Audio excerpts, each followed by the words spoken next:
Hello, and welcome to another Live at the Waterhole. My name is Taylor McCurdy, and I'm so happy to be here with all of you because it's been quite some time. I've been traveling the ends of Africa. Not really, I've just been to Botswana, but it sounds more dramatic when I say it like that. But if this is your first time watching and you're wondering what on earth you have stumbled across, well, it's wildlife that's right in front of you, right at the control of your TV remote, or perhaps you're watching on some other platform. But anyways, if you'd like to ask me any questions about what on earth is going on and are those lions, yes they are, then all you have to do is you can comment away on the YouTube chat. You can also use the WildEarth question box on the WildEarth website, or you can also hashtag WildEarth on X/Twitter if you also haven't completely changed over to calling it X. It's so bizarre. But anyways, you're going to all have to remind me how I'm supposed to do this because I've forgotten. I talk, right? I just talk about wildlife. No, I'm just teasing. And goodness, it's been a long time since I've been at Djuma, which is where we are starting. This is in the northern parts of the Sabi Sand Game Reserve, the most famous area for game viewing in South Africa. And, well, how spoiled are we to have a couple of lions sitting in the shade of a tree? I'm assuming, actually, I'm not assuming. Tadiwa, who is directing today, told me that these are the Talamati breakaway lions, which is really, really good to know. I have not seen them since probably November last year, maybe even before that, actually. No, probably around November last year. So it's been quite some time, and I know that a lot has changed with the dynamics of the pride, but that's also typical, especially with the shuffle that's happening with the lions at the moment, with all the males not quite knowing where they stand with one another and which territories they're going to hold. But it's also quite exciting and very important for the ecosystem to have these constant change-ups. Well, we've been needing one for a while. And Alibamba, you said, yay, Taylor's back. You're so happy. It's nice to know when I've been missed. But yes, I'll be on today, and then I'll also be on tomorrow. So tell everyone, if you're watching and you can't make it today, I'll be on the Waterhole show again tomorrow, and then just be in and out a couple of times for all the rest of the month. And then we'll see what happens in April. But I've got a safari in April, so might not be able to join all the time. But I have missed the shows, and I've missed chatting to all of you. And of course, as you know, I try and bring something slightly different to the table, but I myself live in a very wild area and constantly am surprised by all sorts of animals. And today's drama before the show actually started was two rainbow skinks of various sizes. They were quite small though, and a rather large adult ant lion that was fluttering around the lights last night. But they have a very short lifespan. But anyways, they were trying to catch that, so that was quite entertaining to see. But I suppose we should get back to what the lions are doing, right? I have no doubt that they're probably going to spend most of their time in the shade. It's really hot today. I actually don't even know what the temperature is, but I think it's around 38 degrees Celsius today. To try to do the Fahrenheit guess, which I always get wrong.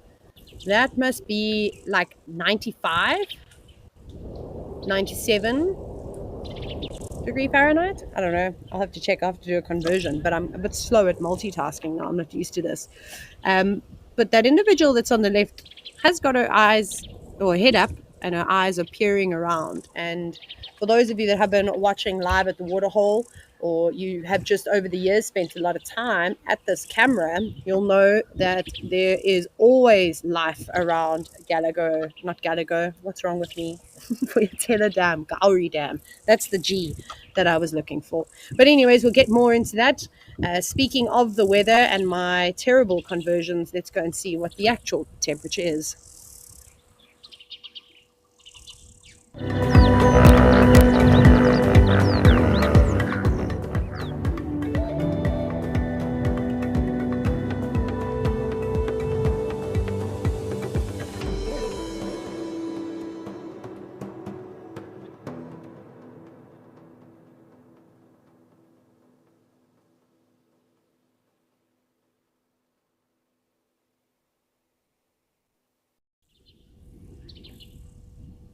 Okay, so I wasn't too far off on the conversions. I could have been a bit more generous when it comes to converting back to Fahrenheit.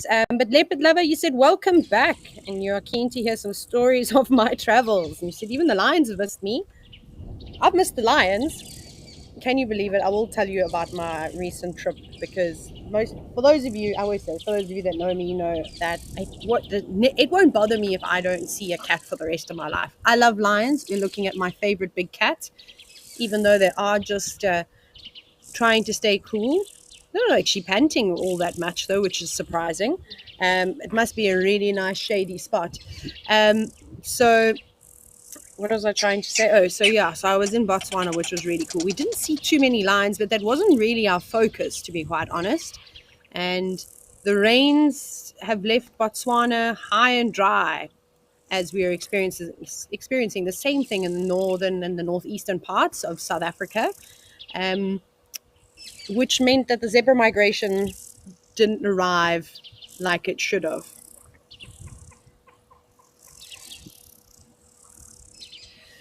Which is a little bit sad. But we still had lots of zebras. Thank goodness there were a couple of pans that are being pumped with a borehole, so that drew a lot of wildlife in and around them, which was great action for us.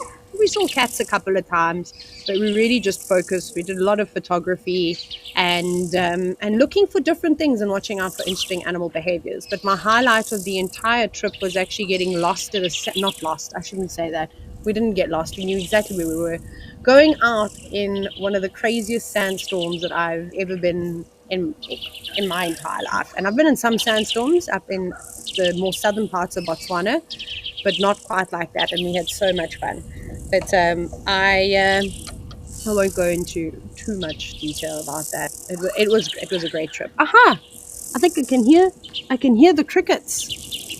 Sorry, everyone. You know me. I always get plagued with the audio issues. Story of my life. Whether I'm presenting or naturalizing the show itself, or whenever I'm on the Waterhole show. I don't know why it always happens to me, but anyways.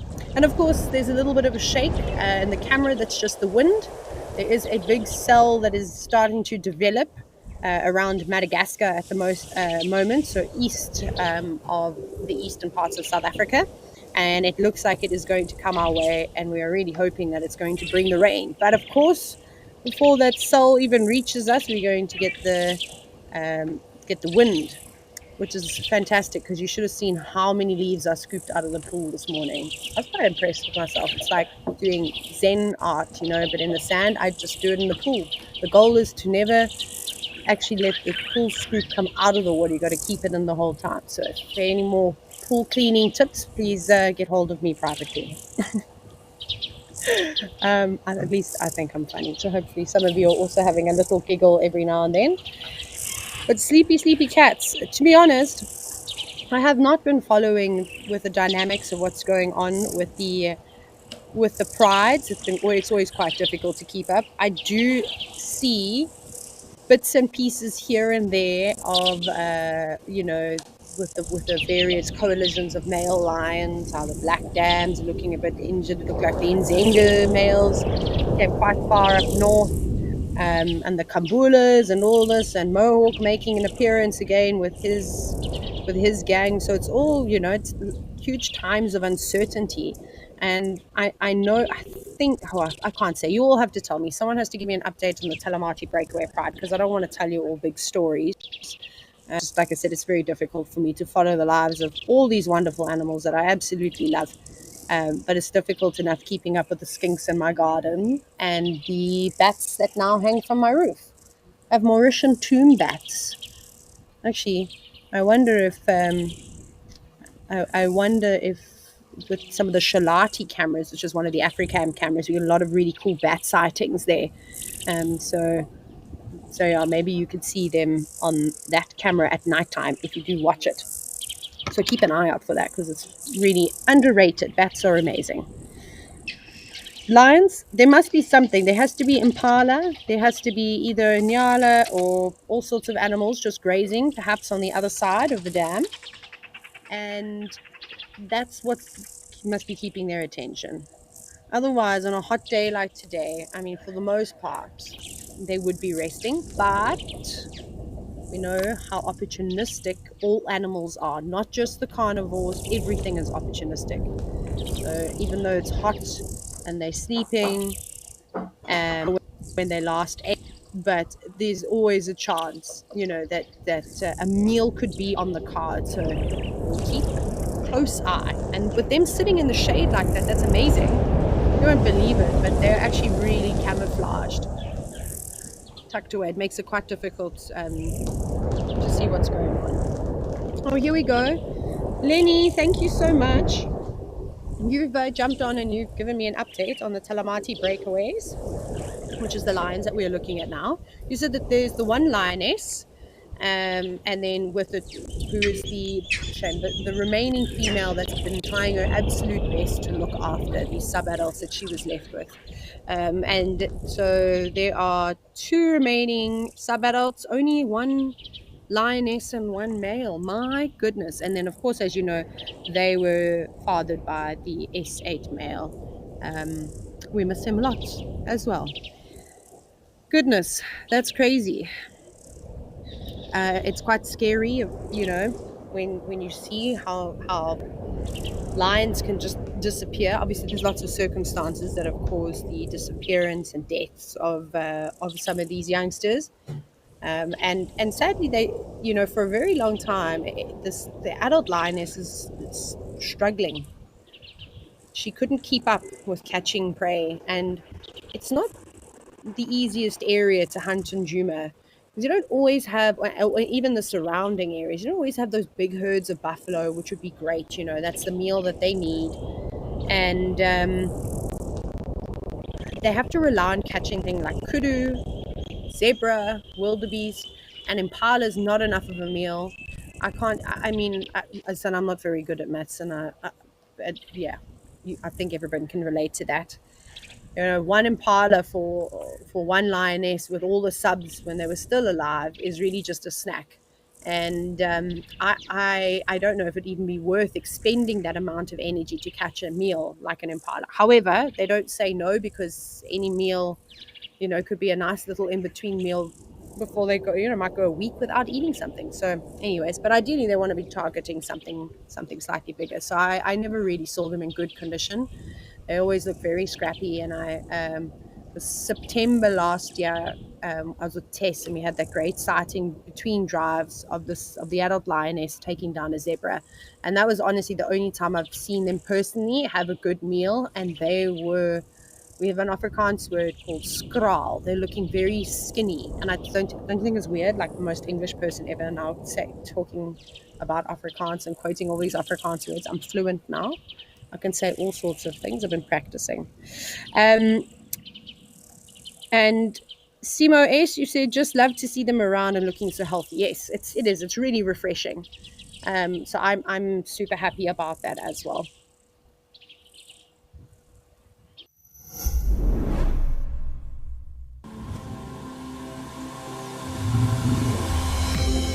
This is On Safari. Now remember, this is live and interactive, so we'd love to hear from you. To be having these incredible experiences in this wild underwater forest. It was just one of those things which I don't think I'll ever see again in my life. Thanks for joining us on our Sunrise Safari.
So this is an interesting look. I suppose a normal view from the dam. I just quickly stepped away to grab some more water because I thought that one liter bottle of water would be fine, at least to get me going, and I drank that in 15 minutes, so we're off to a great start today. Dehydration, here we come. No, actually, I suppose I'm beating dehydration.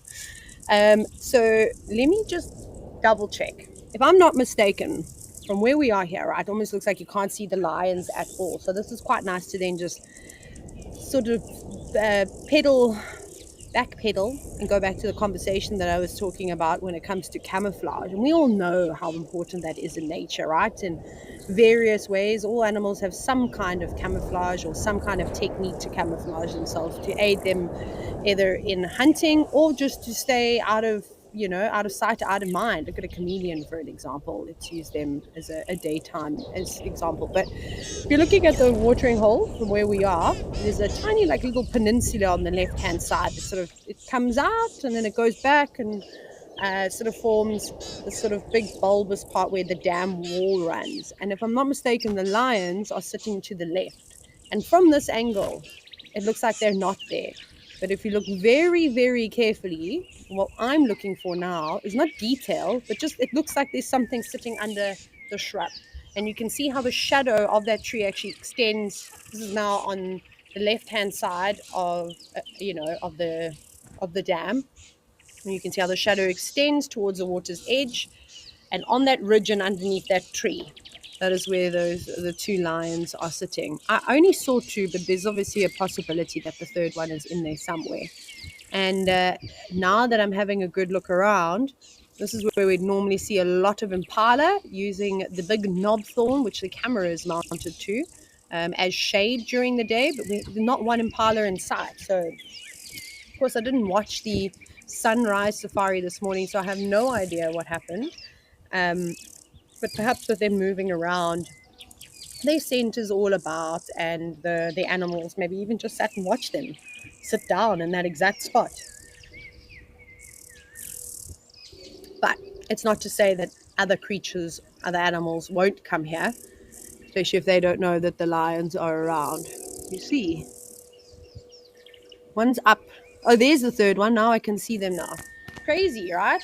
How they were just completely invisible at one point. So if you are on safari and you are trying to find animals in the heat of the day, it is 100% worth checking under shady trees or just on the side of the tree where there's shade. And I mean, half the time animals will just get tucked up underneath and entangled within the branches to try and stay cool.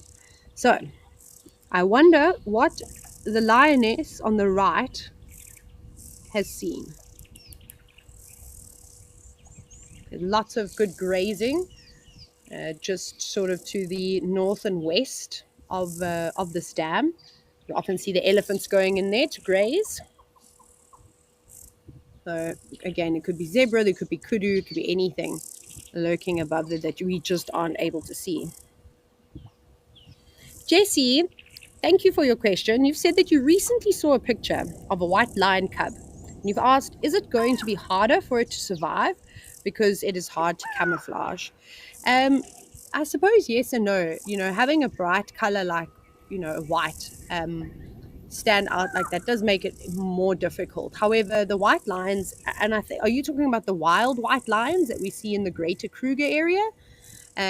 Because if you are, they're not albino. And when an animal is albino, it really stands out like a sore thumb. But these lions are something of a phenomena that we call, it's actually a genetic mutation called leucism. So they are leucistic.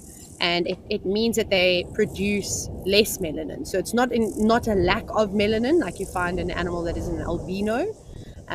But just it produces less. So often you'll see that the eyes will be blue. They don't have lots of, bright pink noses. You'll still see the black spots on their ears are not black. They're almost like a bronze color.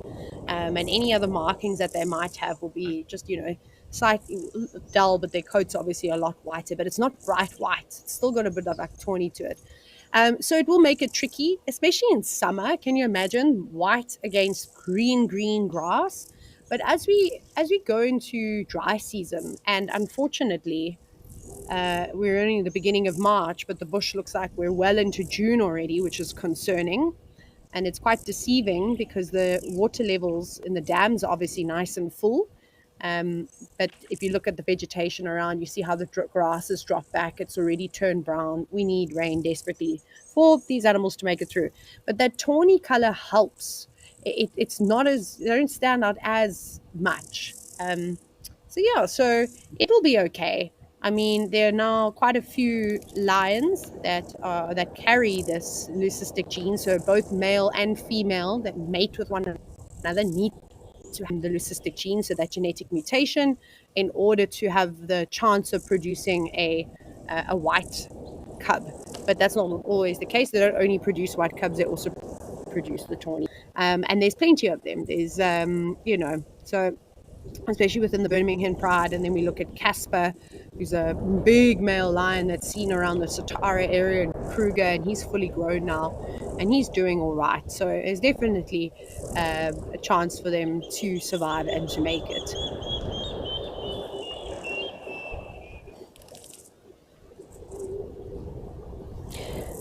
Ooh, okay. Gareth, ZA, you've said welcome back. Thank you, Gareth. It's so good to be back. And you said, where else in South Africa can we get good leopard sightings? The lodges in the Sabi Sands are way out of reach for 95% of South Africans. So guys talking about the price range, the budget. And honestly, that's that is, yeah, it's very sad. It's what keeps a lot of South Africans out of the best game viewing areas. Some of the lodges, though, do run specials for South Africans, not all the time. And you could always get in contact, especially for a last minute safari.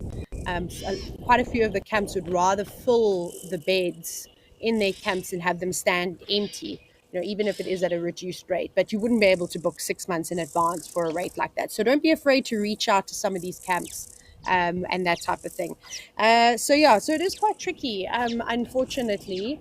Gareth, where I've always had good luck with leopards is in the Kruger National Park, and specifically around the Shingwedzi area. That Ngolo Loop is fantastic, especially now during dry season as we come into it. I think this year, if we don't get big rain, I don't know. It doesn't look like it. I don't know. We'll see what happens next week, right, with this weather system that I was telling you about that's forming on the east coast, well, at Madagascar, and is moving west.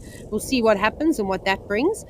But if we are going to be in for a very dry year, Gareth, book yourself into some of the accommodations. Shingwedzi camp is amazing. I really like it because it's not, you're not with the hustle and the bustle of the southern parts of Kruger. And then those areas are great because the river systems start to dry off and it leaves these pools of water. And that's what brings the leopards around.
Right.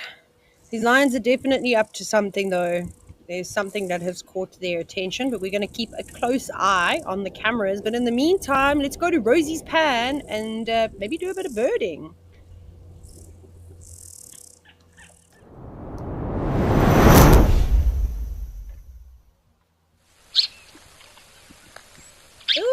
Oh my goodness, look at this. We got an impala and two, and of course lots of birds. But we'll get to the birds once some of the mammals move off, because as you know, they always steal all the attention. And what a perfect place for two warthogs, hey, to be in bright green water.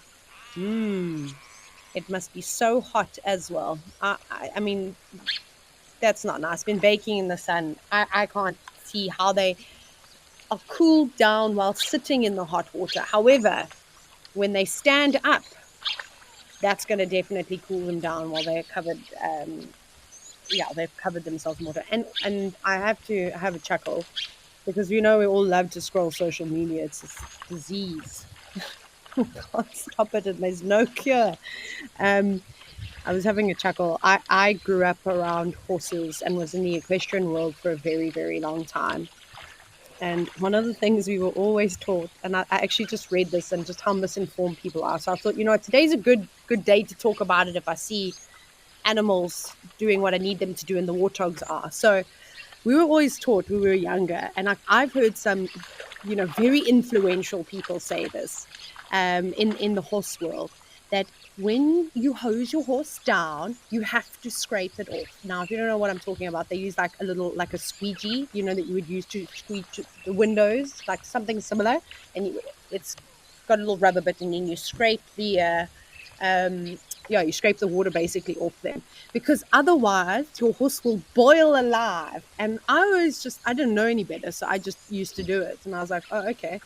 And obviously now, since I've become a guide and I've understood, right, that animals don't scrape the water off their bodies when they're out in natural environments, right, not being faffed about with or by humans, that they in fact don't boil around, and it's very important for evaporative cooling.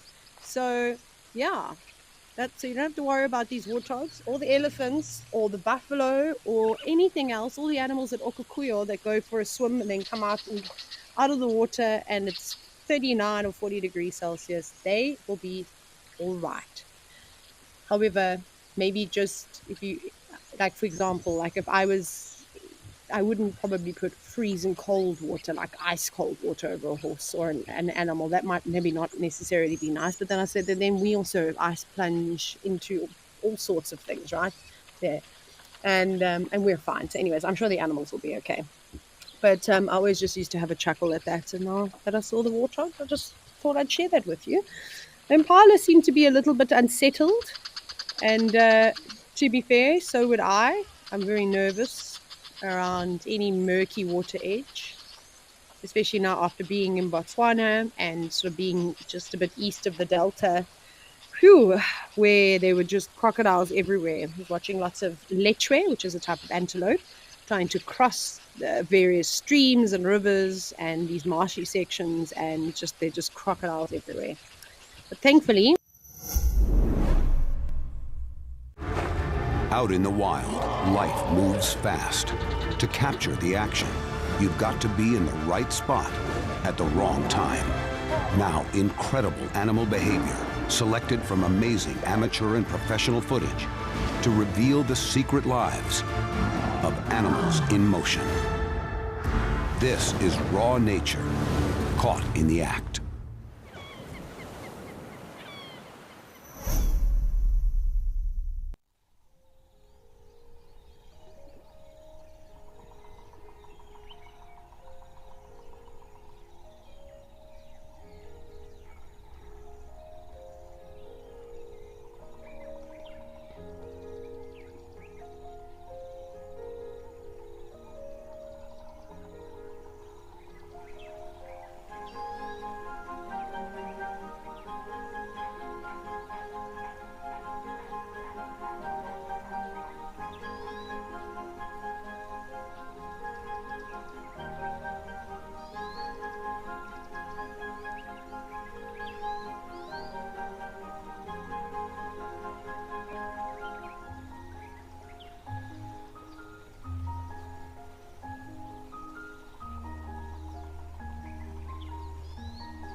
sighting of a black kukul.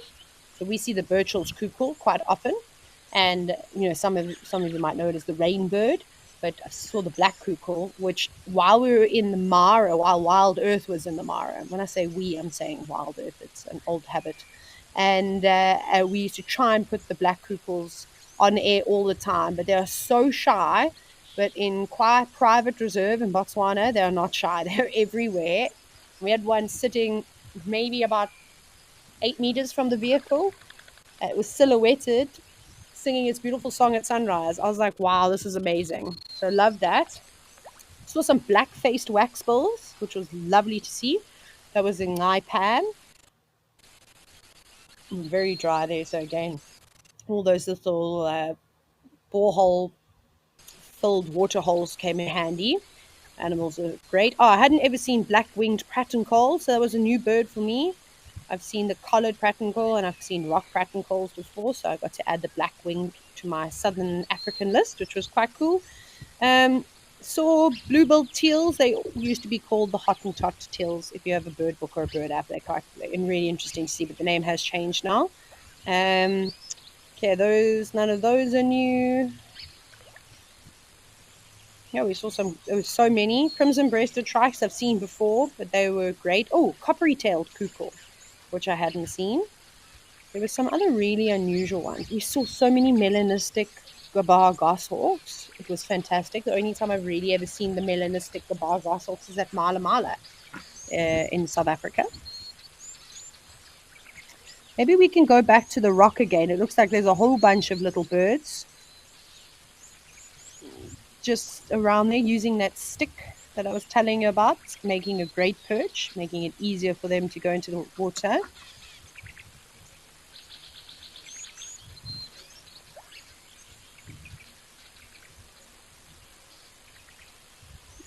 There's a red-billed buffalo weaver. Oh, it's so hard to see. Let's see, is my brightness up as much as it can go. It looks like the blue waxbills, and were those? I think those might have been sparrows that were also there. But two red-billed buffalo weavers. Hello. Nice to see you. And if you're saying Taylor one has got a black beak, it's probably a youngster, a juvenile. But you can see it's got the same white mottling, but it does take them a little bit of time to get the coloration, adult coloration on their beaks and their legs. And we've just come out of summer, so there's plenty of young animals around.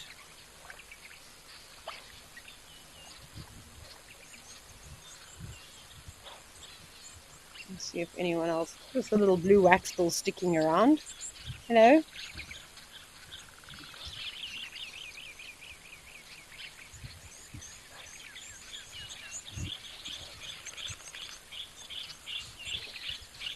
Ooh, okay. Warren Brown, South Africa, you said, are there any birding apps that you can recommend to identify birds and bird calls? So that's always a tricky one to try and figure out.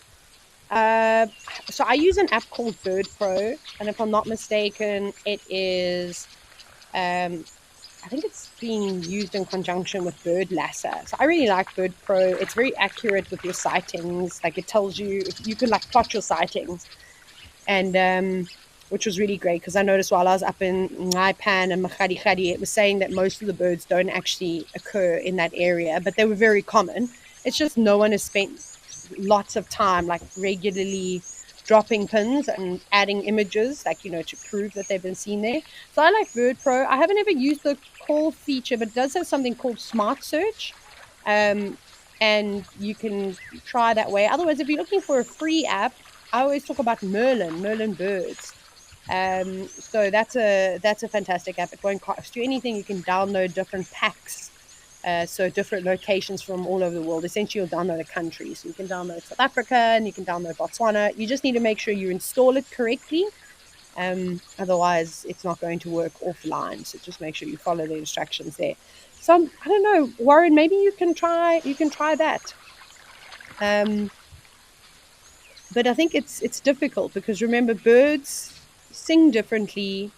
not even just in different countries, but different areas of a specific country. So depending on how many variations of a specific bird's call has been added, it might not pick it up either. I don't know. I think that makes sense. Obviously, I think as artificial intelligence, as AI starts to increase, and these apps just get smarter and smarter, it'll be a lot easier. So it just kind of, it might just depend. It might not be 100% accurate, but I do find the smart searches trying to identify birds. I've used it on Merlin before.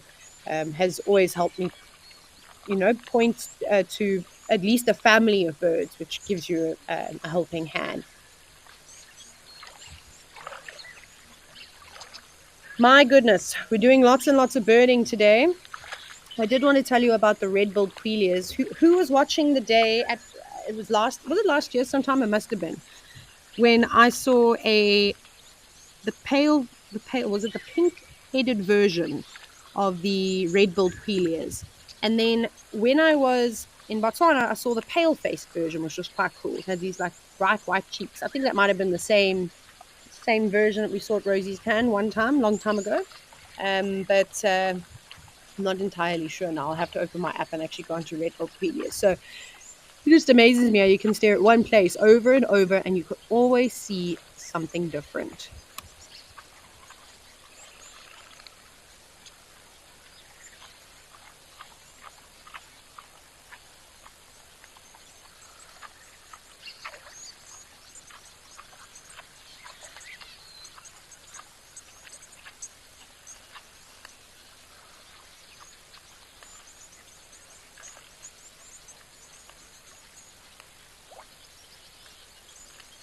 Right, so from the northeastern parts of the country, we're going to head all the way down to the west coast and check out Stony Point.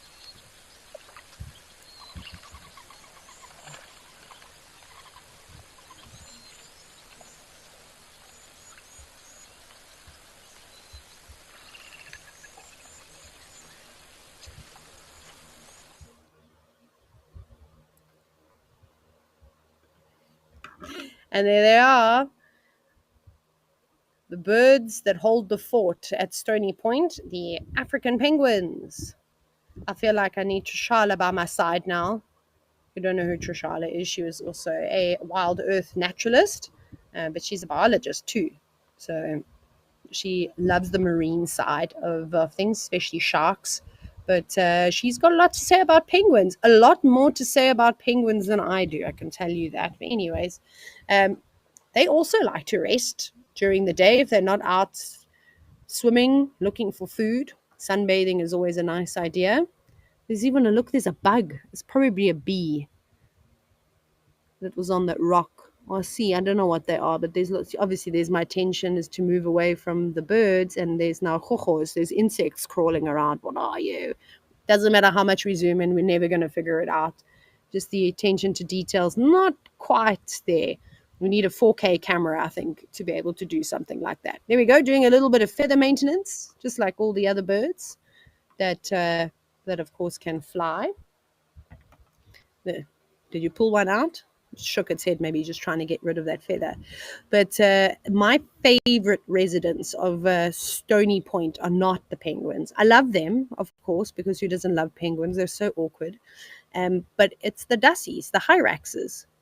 And with the Africam shows that I have hosted, the Wild Moments, and then the other one that's done on a Tuesday, we sit and we watch the dussies quite often. I love them. They're so funny. So maybe we can have a scan around while the penguins aren't up to too much and see if we can find some.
Oh, I did that thing where I muted myself. Oh no. Hello, rock hyraxes, you funny looking things hiding in the crevices.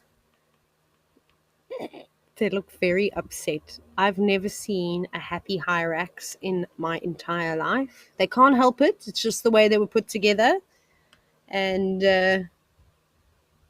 this one looks like it wants to jump out and attack someone. Obviously it doesn't. I think it's just resting at the moment. Nose is wiggling a lot. It's probably quite warm, but they have also adapted to these temperatures. Yes, are you going to show us how well you can jump? Or are you just creeping out of your crevice to have a little look? Either way. But the way that they zone in on people is also, it's creepy. And if you've ever spent some time with hyraxes, I highly recommend it. Just sitting and watching them. Don't get too close because they can bite. Their teeth are horrific. They point in all sorts of different directions. Would not like to be bitten by one. But they are so entertaining.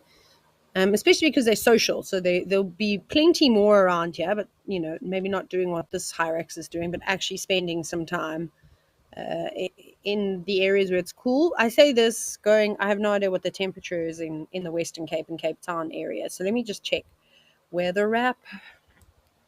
Oh, look, all sorts of seaweed and a sign that says, do not enter. Ha! But look at us, we can be there. Oh no, don't show me the water. That looks so nice. I haven't been to the beach since August last year. Oh, can we go back to the water and just watch it for a little bit? Look at that white sand. Water's not crystal clear. It's a little bit murky today, but still pretty good visibility though. Oh my goodness, I'm going to go put my feet in the pool now and just pretend. I can't hear the waves, so hopefully you can hear the waves, but I imagine it kind of sounds like whoosh, and that's the wind. Never mind, that's why I'm not in special effects. Oh, there's all the dassies, the hyraxes. Oh, hello. Oh, there we go. Yeah, careful. I could say all sorts of things now, but I won't. I will refrain from that. I will tell Tadiwa though.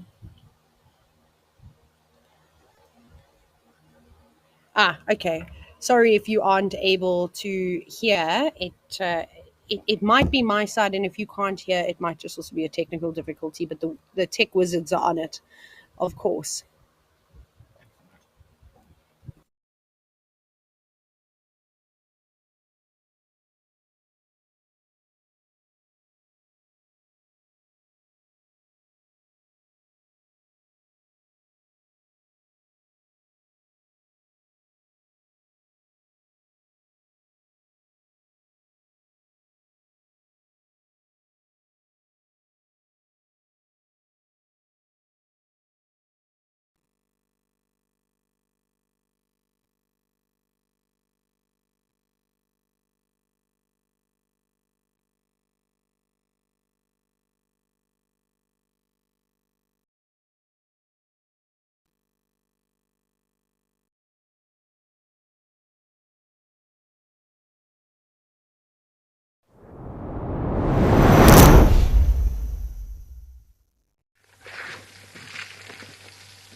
Okay, so it might have just been Stony Point that was giving us some trouble, because I can hear the elephants splishing and splashing quite clearly at Naledi Dam. So we'll see how that goes, but there's still time, of course, to pop in and visit the hyraxes. Otherwise, there's always tomorrow. But a small breeding herd of elephants. Oh, it looks like the little well is empty. You can see that young calf is really having to stretch its trunk down into the water to be able to find it. Also, don't waste that water on your body. That is strictly drinking water. Didn't get the memo. This little elephant. No, just joking. They can use whichever water they like to cool themselves down. But I imagine that it's probably a lot cooler in the well than it is in the hot, muddy water that we were talking about with the warthogs. And now we take the shade, because It's happened to me once before. We were chit-chatting about elephants and all sorts of things, and then there was just a leopard lying in the shade. So I just had a quick look around. Can't see anything though. And you also got to see it firsthand how the lions just disappear into the shadows.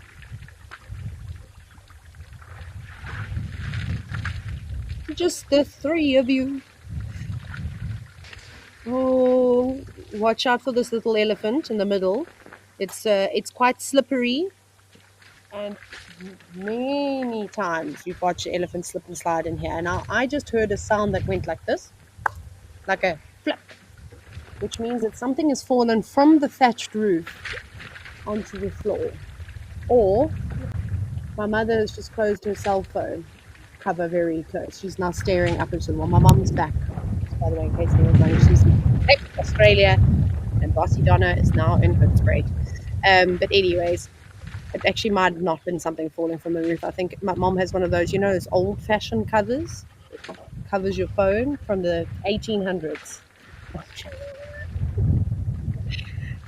I'm getting a dead stare. I'll stop. I'll behave. I'll just talk about the elephants now. But doing what the elephants just need to do, having a quick drink, covering themselves with mud, and then, of course, a routine bum scratch is always nice. And then I don't think it will be too long before they head on off to carry on grazing. Yep, just in and out. You can see the cow. Our march to freedom is irreversible. We raise our hands and we say, we will be free! Great mass of South Africans denied their humanity.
I haven't seen too many places burning at all because I just don't think we've had enough rain. And when you burn and you don't have rain, you're kind of left with nothing.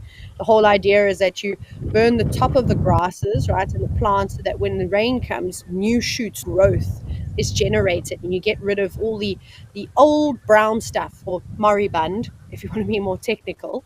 That's more nutritious for the animals to kind of feast upon. But that really hasn't happened this year. Or really too much to the end of last year.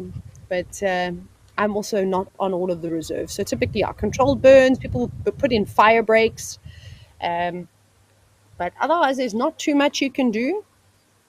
You kind of just have to let nature take its course, and fire is also really important for the natural environment. My goodness, come back, come back, come back. There we go. Sorry for the glitches. What else have we got here? This could be a good area to see frogs, or maybe even a water scorpion poke its head out. But not today. No terrapins. No golden eyes peering back at us. No leopards, sadly.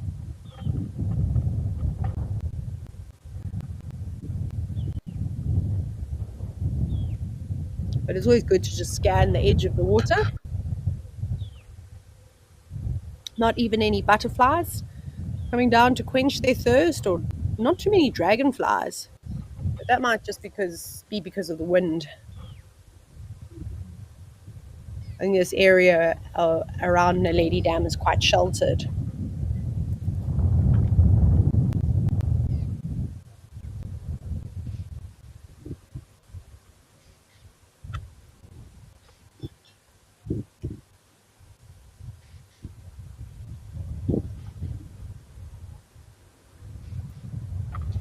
But look at that, dry, barren. There's not much around. This little well needs to fill up. It might be that the pump is not switched on. I'm not sure if it's powered via solar panels, or if it's some other kind of mechanism. Oh my goodness, what are you? Why are you so light in color? It's deceiving. Come here. Come drink the water. Come closer. There we go. Oh, it's just a southern grey-headed sparrow. I got excited for a second. I think it is just the yeah, it looks like it. I think it's just the light and maybe the coloration.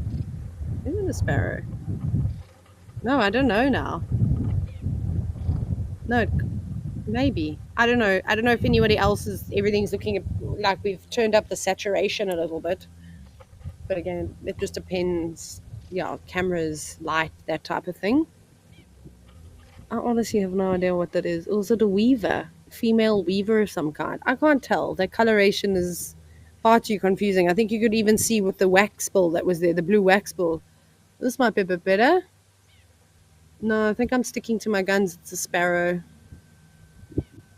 Hello. Maybe a young one.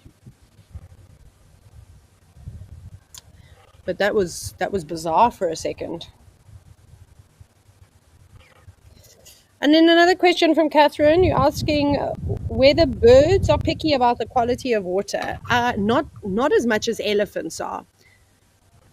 So they also, you can see there, look at this little sparrow. It's literally just sticking its beak into the very muddy section. So I can't imagine that it's really drinking much water at all. Kind of like what we saw in Botswana.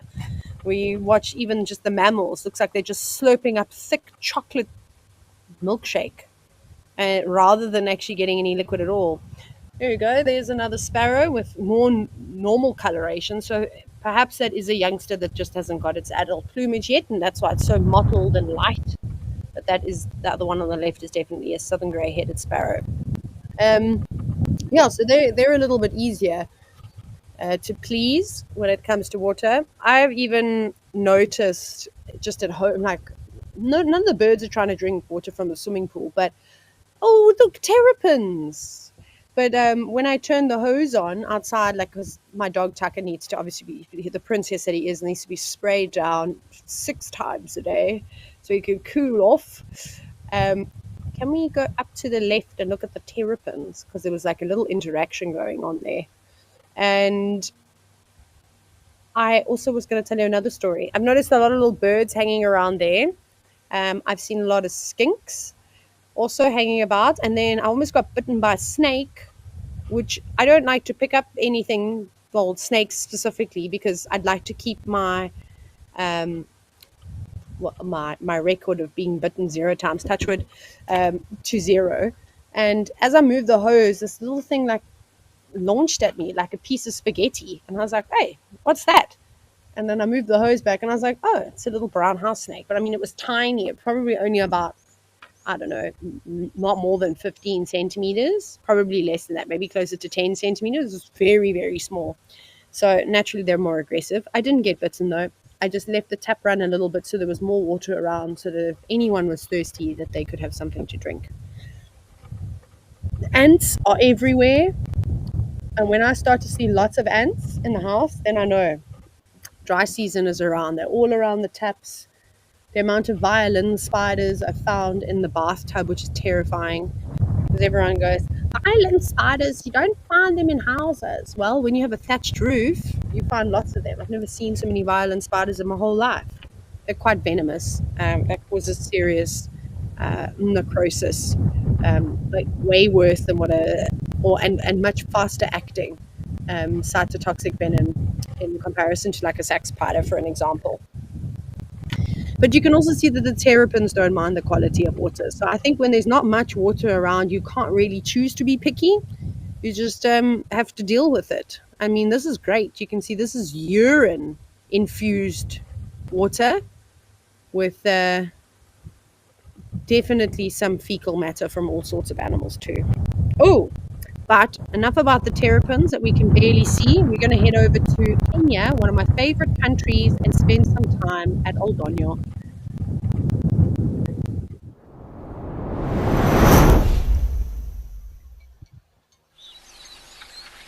And in case you were a little bit mad that we left the terrapins and the birds, hopefully this rather large elephant with magnificent tusks. Yeah, I don't know what I was going to say now. My ADHD has been through the roof since I've been back. And my memory, it's gone. So we should see a host of different bird species too. I can hear a lot of them, and plenty starlings are arriving. And this is another one of the waterholes that does get pumped.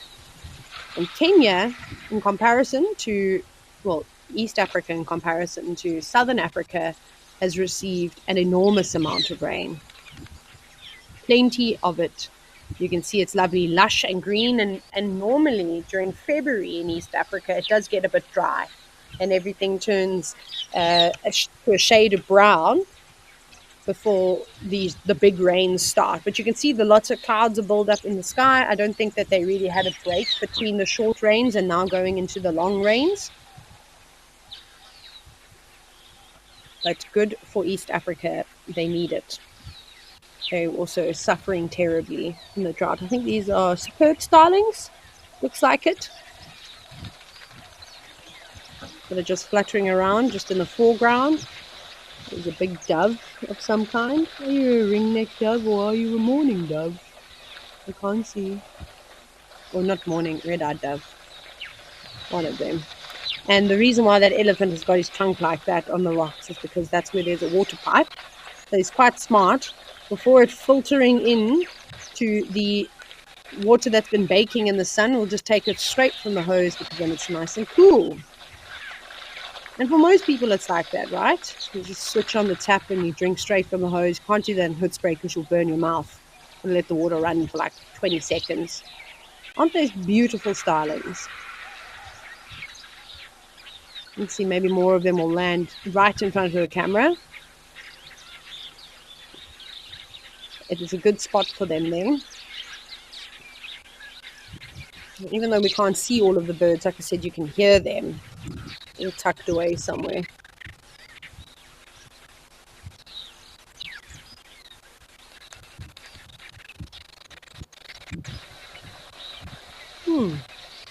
The glitches are actually quite cool every now and then, especially when the birds fly.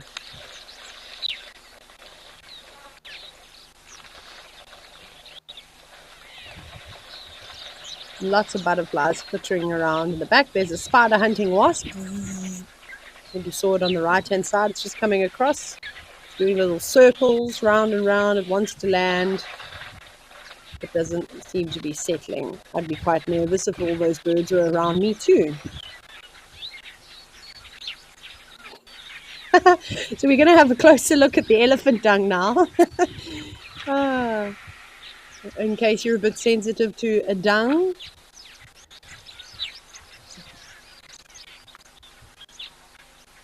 I think there'll be a host of life. But we'll wait until we get a closer look. There we go.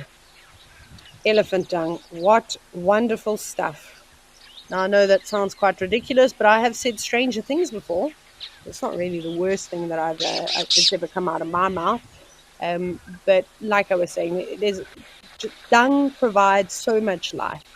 And it's something that I've tried to do as I've got older and more experienced in the industry, because I used to just kick open the elephant dung. I'd play elephant dung shot put. I'd do all sorts of things, right?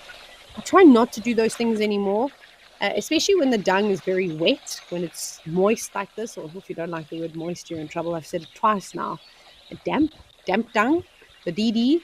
And with all the insects and things like that will be living in there. I mean, not necessarily just living inside, right? But all the butterflies and other creatures that will get moisture from the dung itself. But it's also a food source. So Tucker was barking at something. I'm not sure what he was barking at. But anyways, so I'm always quite careful. I still look in elephant dung, but now I try to lift up the pieces carefully and then kind of like put them back down, not to disturb too much of what's going on. But my curious mind does get the best of me, and I'm always hoping that if I do open it up, maybe I'll see something that I have never seen before. And now this elephant is just playing with his trunk, as you can see.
This elephant is not going anywhere anytime soon, and I hope none of you are either. I have been loving the questions, but if you are wondering how to talk to me, because I love to talk to you, and the more questions I get, hopefully the more interesting I get. I don't know, otherwise you just have to listen to me rambling, and I don't think that that's everyone's cup of tea.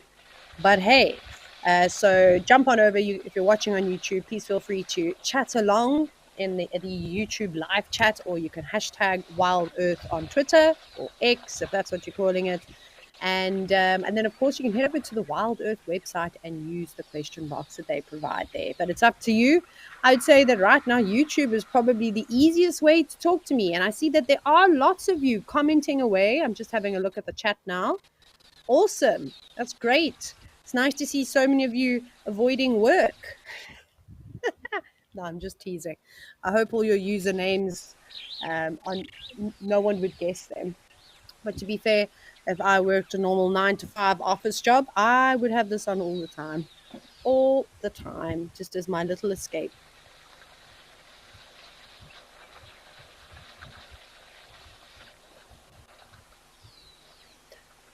I'm really excited for May to come around because I'll be heading to Kenya.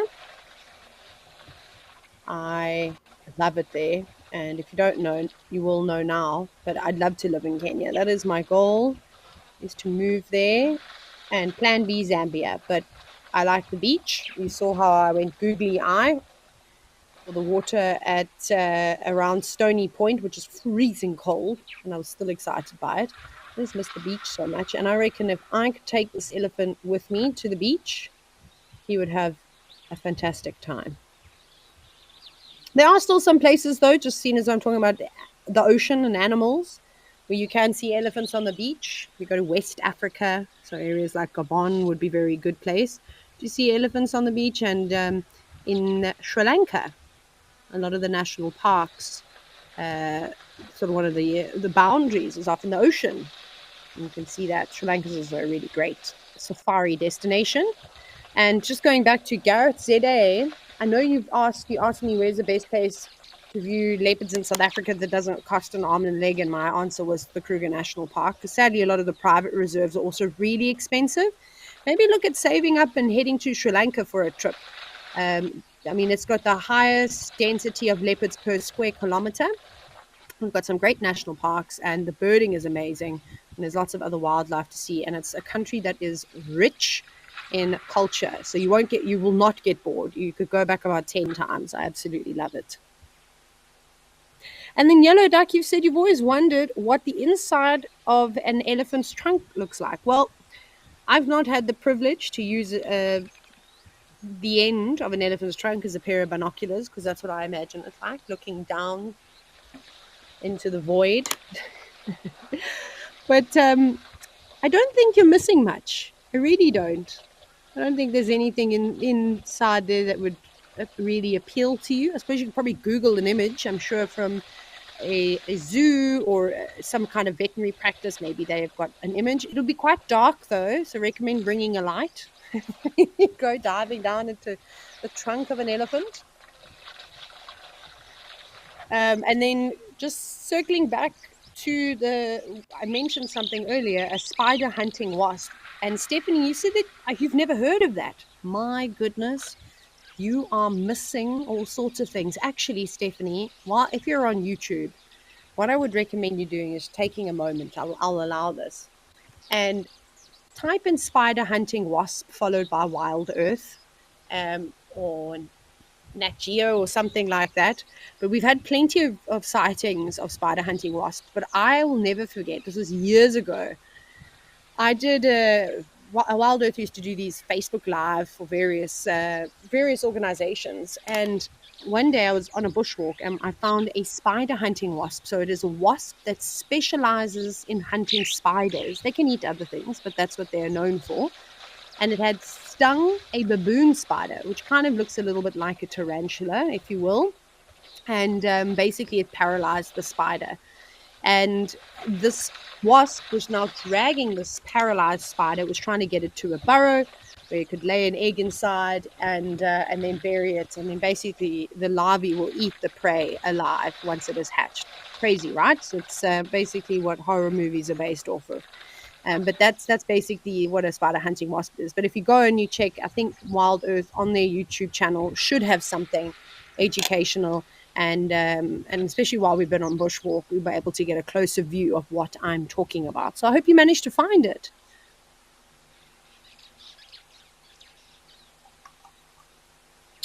Okay. But the show is, of course, live, and every now and then we add in little clips of interesting things that have happened at the various cameras that Africam has provided us with. And that's what we're going to do right now. We're actually going to go across and have a look at one of the mongoose species.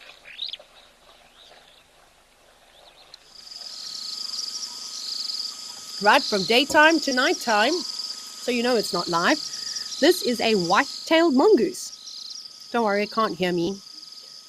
It's having a drink of water, which is something quite special to see. Because when you are the size of a mongoose, although the white-tailed mongoose is the largest species of mongoose that we find, it's still quite daunting, you know, to approach the water's edge in the dead of night. They could fall victim to something like even a big owl, a big Rose eagle owl. So they specialize in hunting birds. Of course, they can catch mammals, but something like a mongoose like this would be no threat at all, no challenge.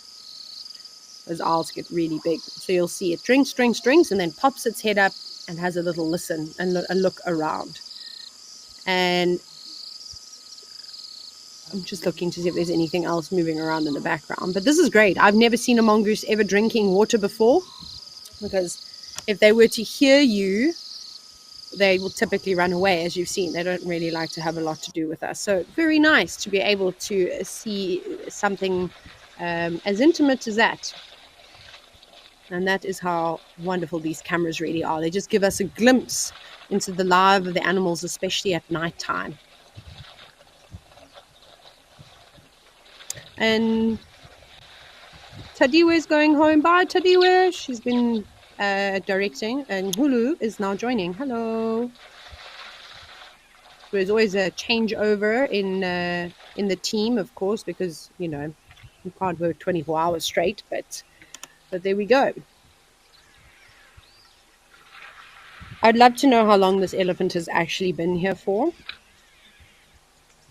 It's been a while, and I think it had arrived a long time before we even decided to head over to this camera. And they will just take their time. You know, there's certain things that animals have to get done, right? We don't know what their tasks are and what their time frames are, but for the most part, you will find on a hot day animals just spending as much time as they can around the water. So he had a drink for ages, and now he's changing it up a little bit after playing around with his trunk, and now sloping up that water to toss under his belly, on the sides of his body, and of course he'll eventually get to his head and his back.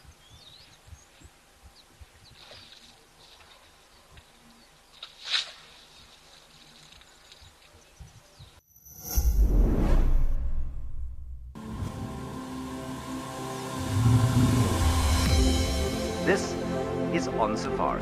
Now remember, this is live and interactive, so we'd love to hear from you. To be having these incredible experiences in this wild underwater forest. It was just one of those things which I don't think I'll ever see again in my life. Thanks for joining us on our sunrise safari.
Oh, it seems as though my comment about Sri Lanka has, well, I suppose, piqued a bit of interest. And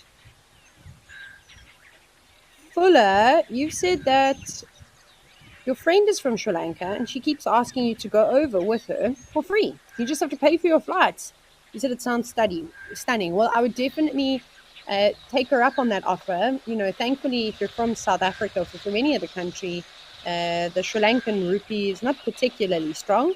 So I know for South Africa, it's very difficult for international travel because we don't often have the exchange rate on our side. So make the most of it while it lasts. Flights aren't too bad, I don't think. And then yeah, I found it to not be a particularly expensive country, and you just really got good value for everything. The food is unbelievable. So probably the thing that would be the most expensive is going into the national parks. But as you know, unfortunately, if you're not a national of that country, it is slightly more expensive than if you are a citizen or a resident. But it's not, I don't think it's going to be unaffordable. But a fun holiday for all. The beaches are unbelievable. So how's this? You can do safari, you can go to the beach and then submerge yourself in their amazing culture. And everyone is incredibly friendly. I had such a great time there. I was training some guides at a couple of, at this portfolio of lodges called Leopard Trails. They've got 2 camps, and I had a great time. So that's where I'd recommend you go stay. And then there's a couple of you who've just said that you've just started your morning and you're just getting going. Sandy Franklin 69, hello, glad to have you on board today. And then Gertie, you said that you just switched on and you said it sounds like Taylor talking. It is me. And you said it boggles the mind how I can talk so fast and still be understood. It's actually a problem. So Gertie, thank you. Every now and then I need to be reminded to speak slower. Okay, it seems like we had a little bit of technical issues at Oldonyo in Kenya. So now we are at Cat Eye Pan back in South Africa. So apologies for that, but we've got the blacksmith lapwings on patrol. So they'll alert us of anyone else's presence. So sorry, everyone, if I do speak fast, I get so excited. Please tell me to just slow down. You don't have to shout at me. You can tell me nicely. But it is something that I definitely need to work on. I've been trying to work on it since I was about 6 years old. Not sure how I'm doing. And then, Stephanie, you've just got back to me and you said that you just looked on YouTube with the suggestion of checking out the spider hunting wasp. And you think that you'll have nightmares sleeping with the light on tonight then? And then you said that they're so strong and aggressive and you don't like spiders, but you actually feel sorry for them. It is, but animals do specialize in certain things, and obviously with the spider hunting wasps, they'll catch caterpillars, they'll catch all sorts of things. So it's not just the spiders that fall victim to those species of wasps. How's this wind though? So this is what I was telling you about, that we're starting to get quite a bit of. Let me open up my weather app again. I like to use Windy because it gives me like great satellite imaging, and you can just start to see this. I'm just having a look now. This is quite a big system forming on the southeast coast of South Africa. I don't think that. Let's just scroll. Is that going to come near us? That's not the one I've been telling you about. Yeah, there's a big system, so I think we're getting some of that wind. But if you look from Saturday the 9th, you'll start to see that little cell that I was talking about. Then we'll see how much rain it brings. Hopefully the wind settles down so it doesn't blow it away too quickly. We need it to kind of stay put. That's what's been happening a lot of the time. The weather systems build, even in Hoedspruit, huge thunderstorm clouds, see a bit of lightning, and the wind is so strong, and then nothing.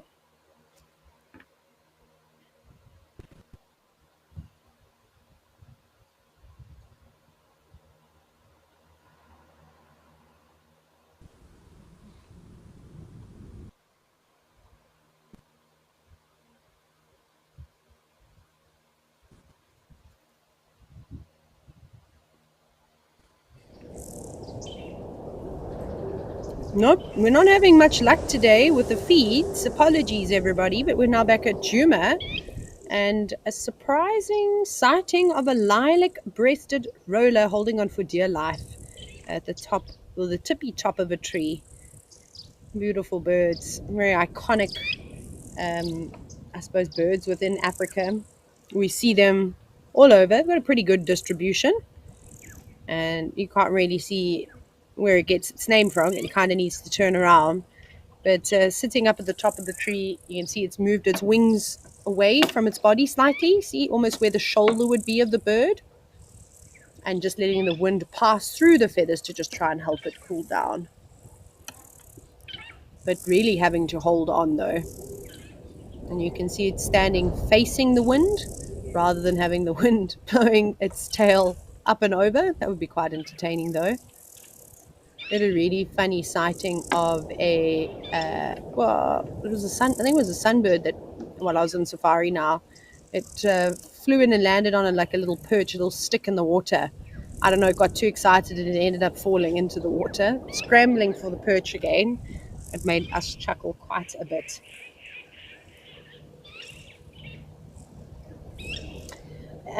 Peach Pie 69, you said hi Taylor. He says, lovely to hear my voice again, and you've asked when I will be back in the Sabi Sands on the live safaris. Ha!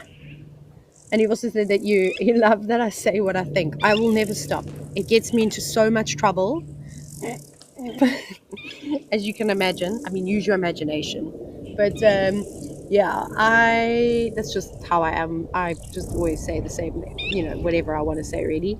Not for this year, actually. I might do a couple of waterhole shows, that type of thing, but I'm not going back as far as my calendar. Yeah, so you maybe just hear my voice on the waterhole shows. But as this bird sits, multitasks, tries to cool itself down, you can see it gazing up, looking down, looking left, looking right. There are so many insects around at the moment. Lots of grasshoppers and other sorts of flying creatures. And that's what that lilac-breasted roller is looking for. Unusual that it's perched so high. Obviously, it would have more luck with sitting on a perch slightly lower to the ground where there's a bit more vegetation. Right, then you're going to see more bugs. But of course, there are lots of creatures flying around. So it's not to say that it wouldn't, jump up, open its wings, create some uplift, and then catch a flying insect and then perch and eat it again.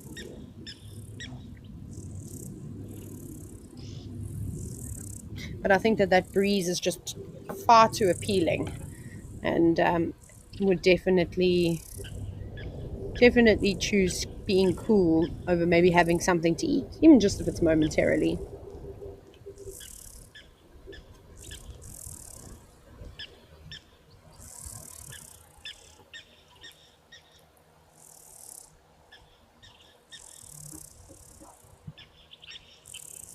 And then rain, you said it's amazing how they can stay perched even when it's so windy.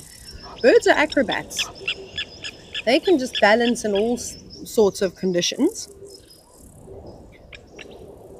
I think what's really helping this situation, though, rain, is the fact that it's quite a big tree and it's sturdy. If that was a thin little branch, we might be having a very different conversation, because lilac-breasted rollers are not dainty birds, not like the little blue waxbills we've been seeing at Rosy's pan, or firefinches, or anything. Even those little sparrows are much, much smaller than this lilac-breasted roller. So holding on is a lot easier when your perch is not moving. I think we can all kind of vouch for that.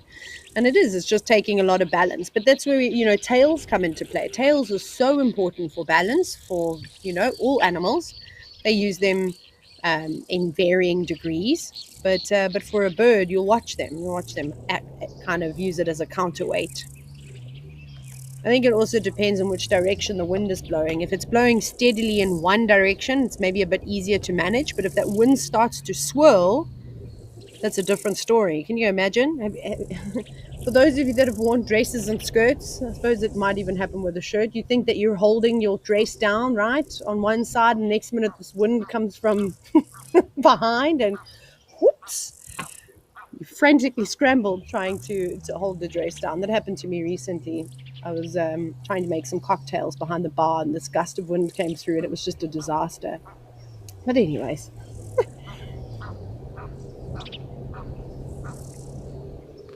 And then Lorraine, you've asked, we're going to answer this collectively because I couldn't tell you off the top of my head, but you said, which bird has the longest tail? Oh, let's think about it.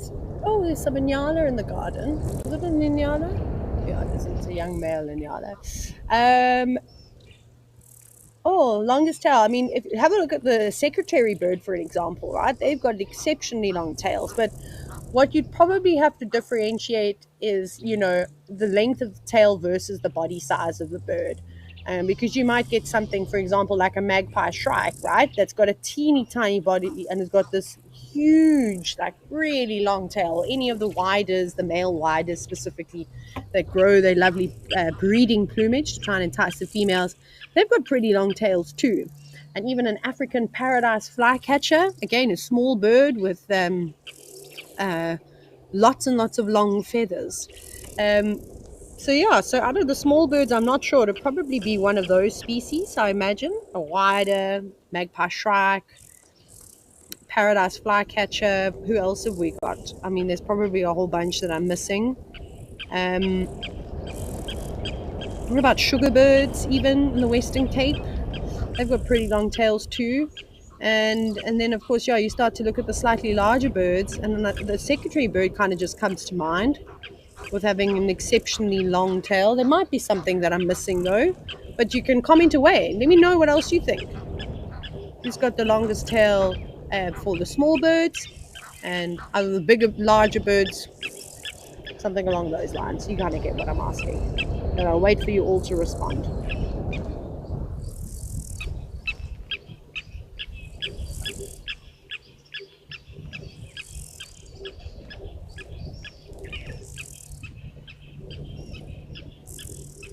And then Sandy Franklin, you're actually doing a painting of a lilac-breasted roller, and you're wondering how big are they in real life? Just longer than the length of a ruler, from the tip of its beak to the end of its tail. So I mean, like I said, it's not an enormous bird, but it's still quite a robust bird. So take a ruler and probably add on about 5 or 6 centimeters, something along those lines, give or take. I'm sure every bird is, we know how they're not all exactly the same size, but not as small as you would think. I couldn't tell you how heavy they are, though.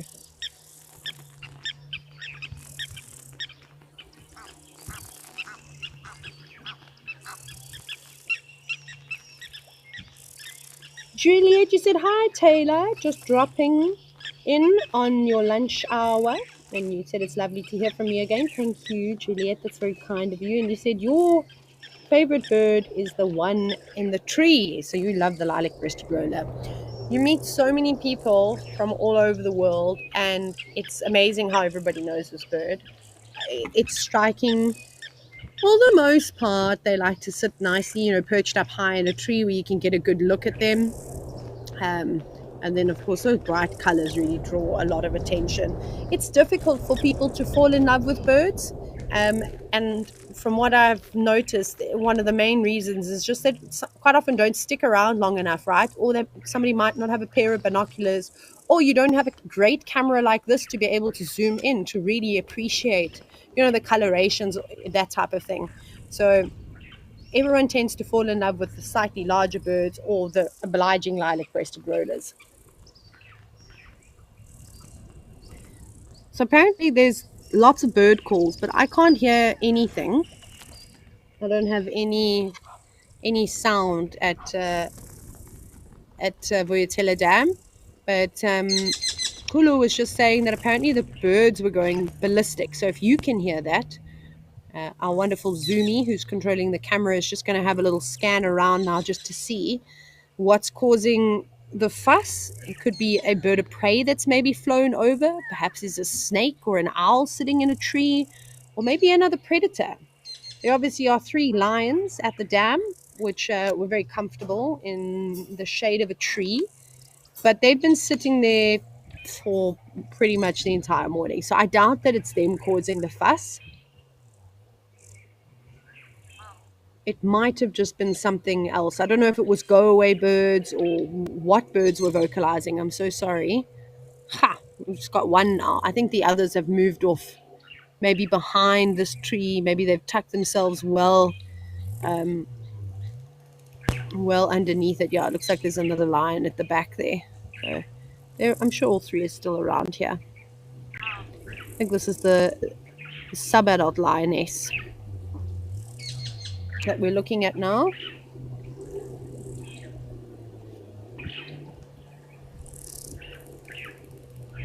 And then Jive Bunny, I see that you've just dropped in and you've said that the lions attempted to hunt this morning. Oh, well, that's exciting. I'm assuming by the word attempted they were not successful.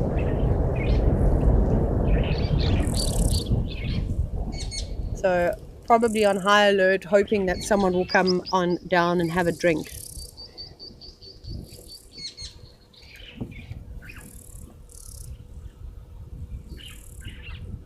Sadly, Ulu, I'm still unable, so you might have heard the computer bang a little bit. I literally picked it up to my ear just to see if I could hear anything, but sadly I'm not able to. But we had this issue earlier,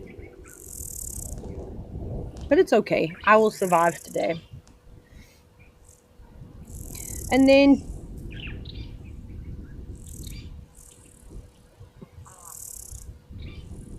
I don't know how to say your name, Debarkovit. Apologies if I've butchered that. You said that one of your favorite birds in the UK is a long-tailed tit. They are tiny birds with a tail about 3 times longer than their body. That's awesome.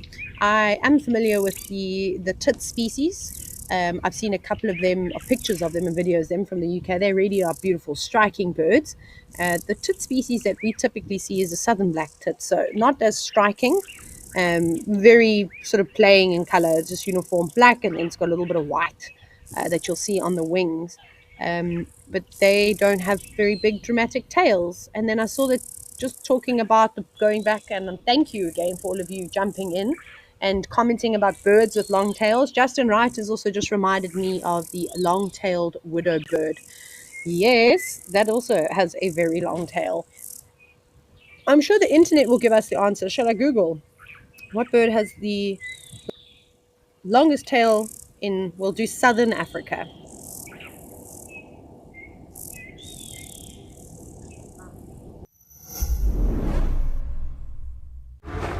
Out in the wild, life moves fast. To capture the action, you've got to be in the right spot at the wrong time. Now, incredible animal behavior selected from amazing amateur and professional footage to reveal the secret lives of animals in motion. This is raw nature, caught in the act.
Oh my goodness. Look at that little Egyptian goose gosling. Funny looking things. Look like orcas, I always say that. Um, I was going to tell you something. Obviously, while we were just in this little ad, I had a quick Google as to the bird that has the world. Well, the bird. I can't even English now. The bird with the longest tail relative to body size in the world, and it is a bird that is found and endemic to Papua New Guinea. My goodness, I'd love to go and visit Papua New Guinea, and that is the ribbon-tailed. I don't even know how to say this. Astrapia.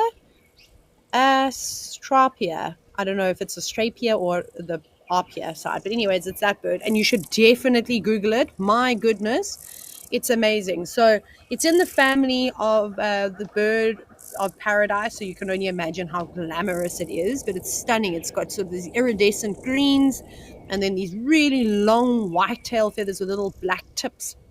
And it is said that the body length of this ribbon-tailed Astrapia is about 32 centimeters, so just a bit longer than a ruler.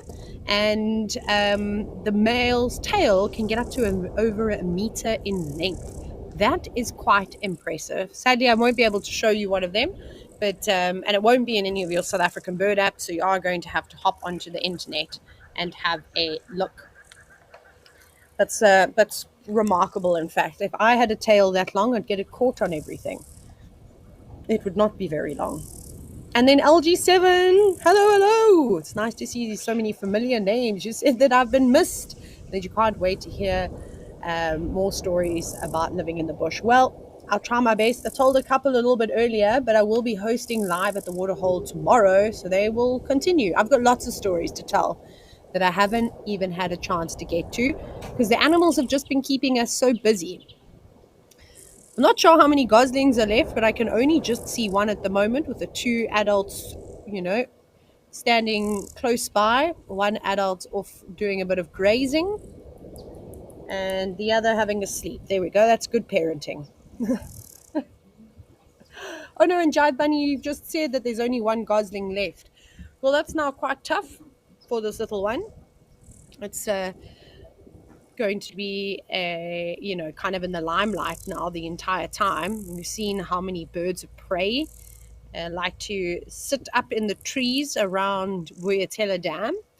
So it's really not an easy life. Never mind from the fish eagles to the African hawk eagles, which you quite often see around in this area. Pretty much anything really would eat that. And it's still quite young, just a couple of weeks old. I'm just trying to see the fact that it's still got that black and white, almost said black and white vegetation. And I thought, no, Taylor, we've moved on from botany now. We're on the avian species. But you know what my brain does? It just actually does whatever it wants.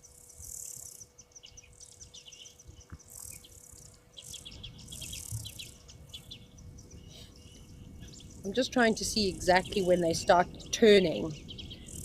So it's quite a large youngster. I have to scroll. My app doesn't really talk too much about the change in coloration. Anyways, I think it's really clever that they've got this black and white plumage.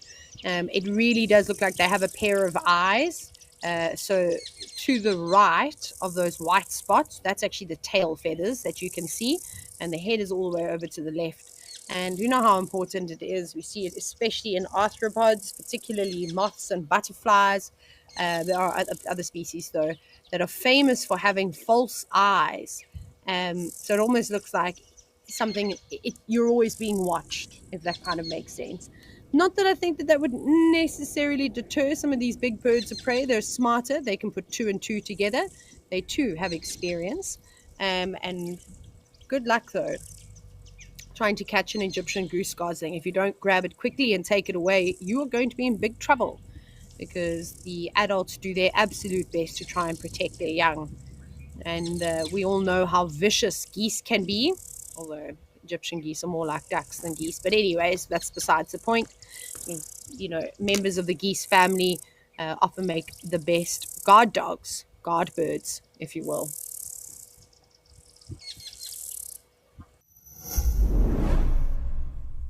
If you are a driven nature enthusiast, With a background in communications, then this message is for you. WildEarth is calling for volunteers to moderate our web and social media chat platforms during our live broadcasts. Do you keep up with the latest trends on social media? Do you have quick fingers and a sharp eye? Then we're looking for you. To apply, email your CV to us at jobs@wildearth.tv. Join the WildEarth team today. WildEarth, connecting with nature.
Right.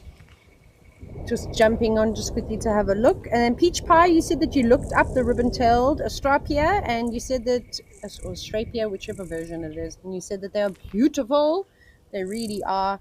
And then Taxi Lady, you said, hi, the longest feather in the world belongs to a chicken. No ways.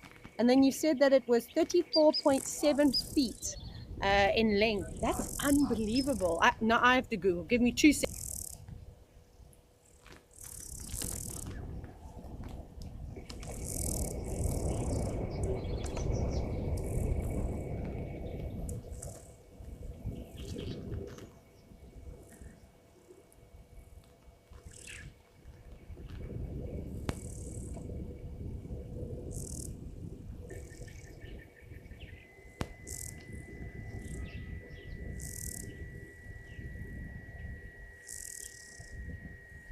Okay, so I just had to Google it now. So the bird that it belongs to is a crested Argus pheasant. My goodness, that's unbelievable. That is really, really long.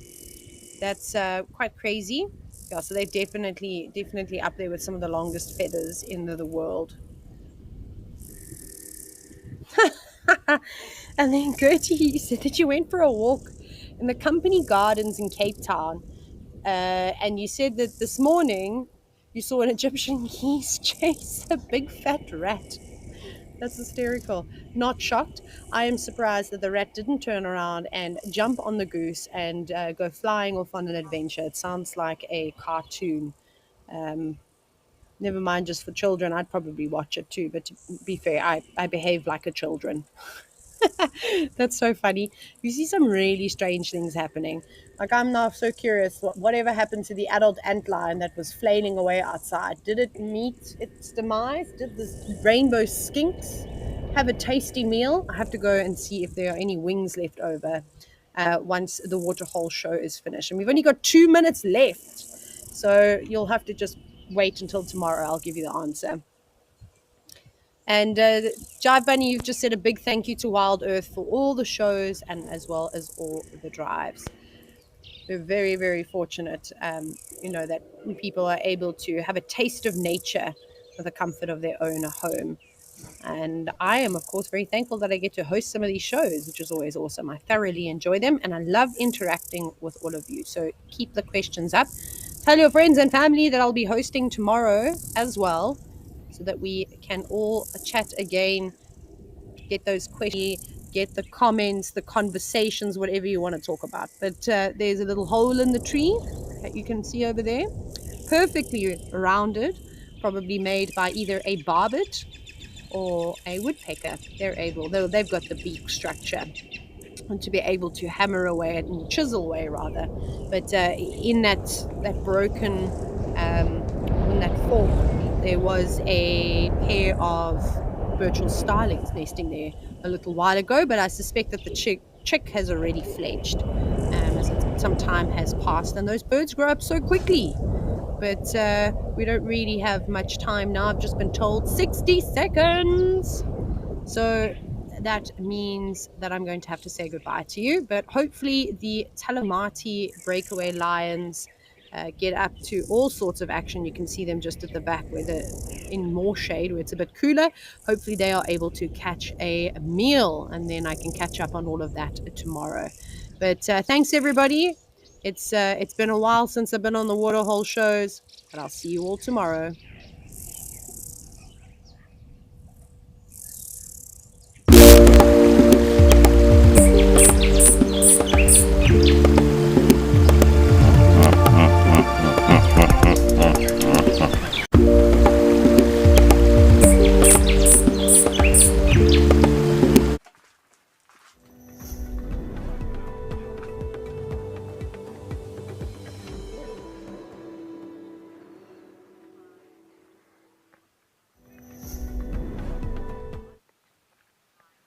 Good afternoon everybody. Welcome here to a very warm day in Djuma Private Game Reserve. We are here in the tent. My name is Steve. I'm joined by Paul on camera, and this